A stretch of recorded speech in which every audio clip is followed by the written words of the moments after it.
You helped design some robotic mice for the Cinderella musical at your school. Tell me about programming robotic mice to move around on the stage.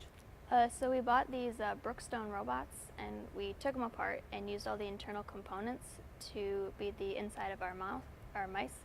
And then when we finally got all the parts we needed for that, we 3D printed a base to assemble it onto, and then we used our laser cutter from our school to cut out a mouse-shaped shell to go over the top of it.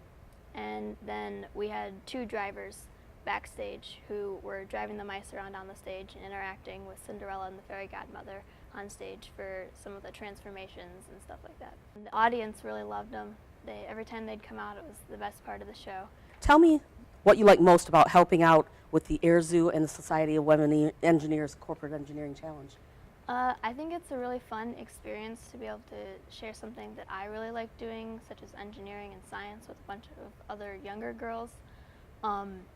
I was never able to participate myself, so I like to help volunteer to make sure that the other girls who are able to participate get the best experience they can out of it. I'm going to pursue industrial engineering. Both my parents are engineers. My mom is actually also an industrial engineer. And I would actually be a third-generation engineer. Very cool. What does an industrial engineer do? So industrial engineering deals with project like flow and efficiencies to try and make things work better and more efficiently than what they're currently working on. I also am really interested in electrical engineering. I considered that for a while, but I'm not quite as into circuits as my dad is. I did a lot with circuits with my dad for like one of our science fairs. We built a little circuit board, and I really like the electromagnets and stuff like that.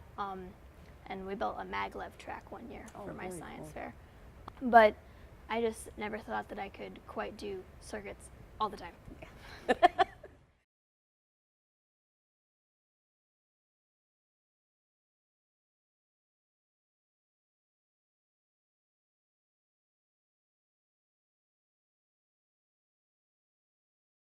So would you mind explaining